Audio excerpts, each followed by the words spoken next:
Hello, everyone, and welcome to this week's episode of the Rosa and Rubini podcast, Making Sense of This World. My name is Manas Chavla, and as always, I'm really pleased to be joined by CEO and Head of Research, Brunella Rosa. This week, we're discussing the election in Brandenburg, which confirms the AfD's rise in East Germany. These elections took place yesterday, or sort of earlier this week, in the German city of Brandenburg, which comes after two other elections that have made global media because of how well the AfD did in Thuringia and in Saxony. So, Brunello, could you recap by telling us what happened in these two states, but also more recently what we saw in Brandenburg and what this tells us about the rise of the AfD? Definitely. So, this letter and therefore this podcast was prompted by the Brandenburg election that took place on the 21st, 22nd September, in which somehow the SPD did relatively well compared to other elections previously. But and also because this is a traditional SPD stronghold, so that was expected. But to me, that's by far not the most relevant result out of those elections. The most relevant is the fact that the AfD once again did extremely well and was around 30% of the votes once again in East Germany. This comes just 3 weeks after the elections that took place in Saxony and in Thuringia, in which also the AfD fared extremely well. In Thuringia, in particular, the AfD was ahead of the CDU, the traditional right-wing party, while in Saxony was just shy of the result of the CDU. And including additional to this issue, there's the result of BSW, the new party formed by ex-Linke politician that has formed her, let's call it, left-wing populist slash nationalist party. So when we end up, is receiving between 10 and 50% of the votes in each of those states. So when you start putting together 30% around sometimes 35% of the AfD and the 10, 15% of the BSW, we are talking now about around 50% of the votes in those states being represented by extreme parties from the extreme left, BSW, from the extreme right, from the AfD, and in both cases, populist, nationalistic, and so on. So this is not generally good news when it's about forming coalition, forming governments, and keeping the extremists out of power. Yeah. And in your newsletter, you point out, sort of two key considerations can be made as a consequence of the AfD's performance. What are these sort of two consequences we should draw? So the first one is more or less reinforcement of what I just mentioned. So the fact that around 50% of the electorate in Eastern Germany now recognize itself in extremist, populist, nationalistic parties of the right and of the left.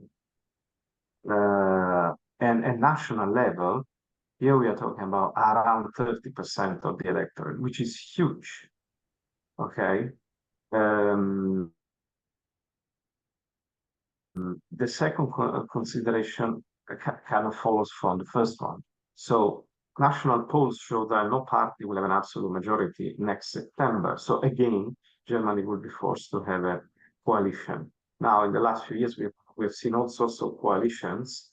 The natural ones would be, say, the Greens and the SPD, fine.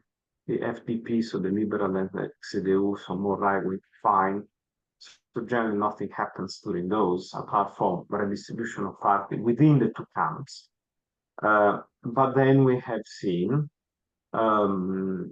another traditional configuration, which is the Grosse coalition between SPD and CDU. This is proven not necessarily a successful option That's why last time we found another coalition, so-called traffic light between SPD, Liberal, and Greens that's been definitely successful. Everybody's unhappy about that. Yes, stability somehow was granted by the expense of constant infighting within the parties. Just to mention that the SPD and the Greens tend to be socially and economically more progressive, while the FTB tends to be more conservative, especially from a fiscal perspective. And so you always had, disagreement between those who wanted money to do stuff, just to put it simply, and Lindner, the finance minister from the FDP, just said, no, sorry, this is not going to happen because it costs too much, it's not fiscally responsible. So let's put it clearly, it was a total mess. So the real question is, will the CDU next time around be willing to make a coalition with the AFD if that were to be the only available solution?